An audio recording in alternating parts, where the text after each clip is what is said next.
How y'all doing today? Good, how are you? Matt, how are you? Chilling. Has this season been frustrating? Yeah, in certain ways for sure. Losing's not fun. I think it just builds up. Everybody gets tired of it. I feel like we have a group of winners here in the locker room, so definitely frustrating from that standpoint. But always necessary to look at the bright side of things. Try to stay positive and get what I can from this year. What can you take away? Firstly, I just feel blessed to feel like personally I had a solid year, a good year personally. So I feel like that's one thing. I feel like I had a great group of young guys that I could lead and give knowledge to, guys with open ears, and that also just gives me credence to say that those guys, hopefully will have a great, successful career, as well as just make a lot of new friends, relationships here. Got comfortable in my environment, and that's just big for me. I'm a very spiritual person, and it's always nice to feel balanced.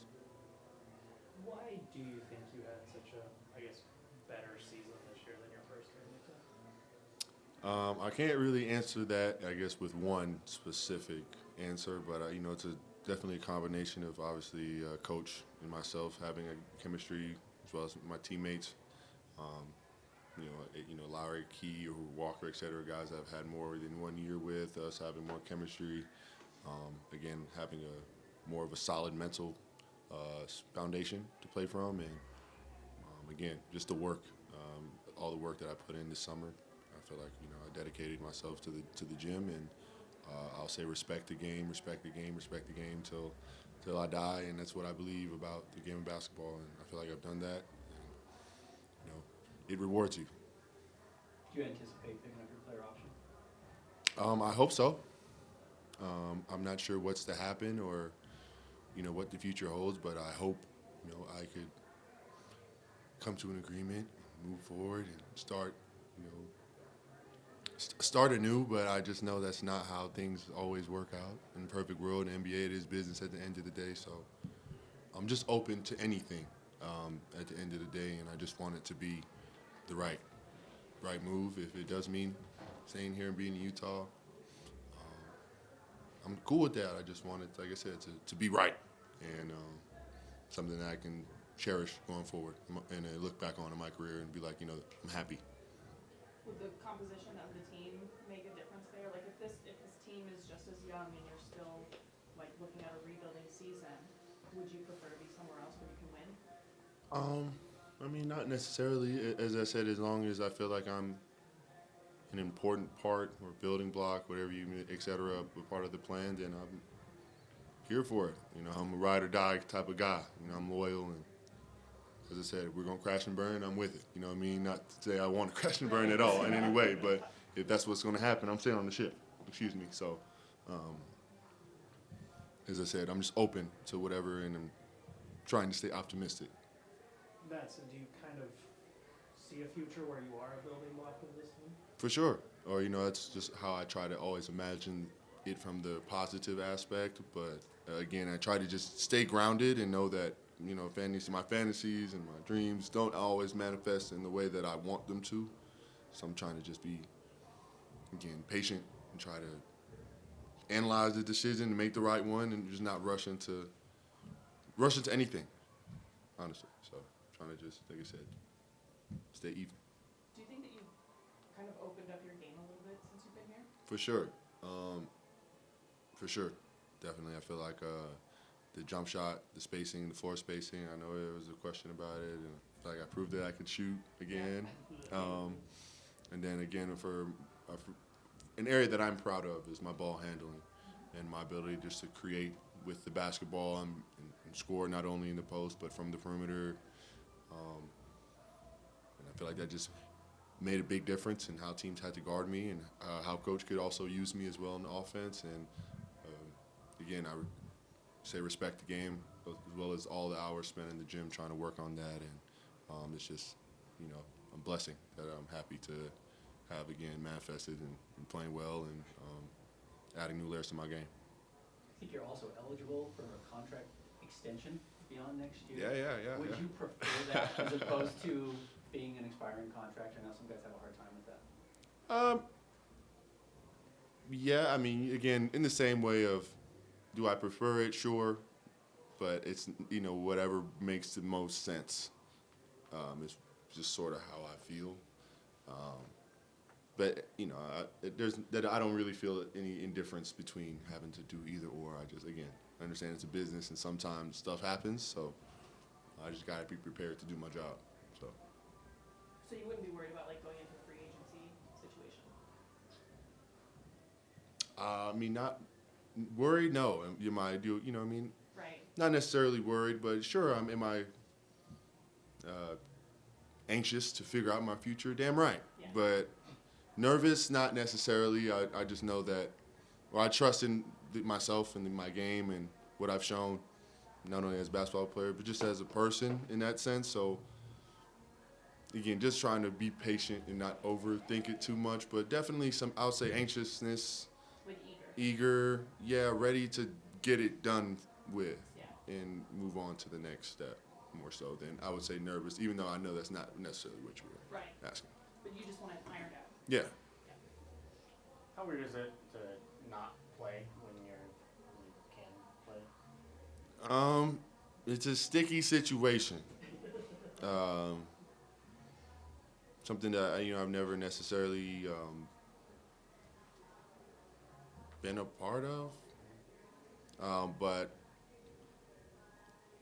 in whichever way I can say it again with going towards respecting the game, that's like the only way I can really not think about it too much without driving myself crazy, making sure I, still work out when I can, lift when I can, lead, be a professional, be as professional as I can be to, again, respect the game and the craft and all the good energy that I've built up. That's how I, get through it or figure it out or whatever the case may be. Again, it's business, something that I've never had to, speed bump that I've never really seen before, but something that we figure out.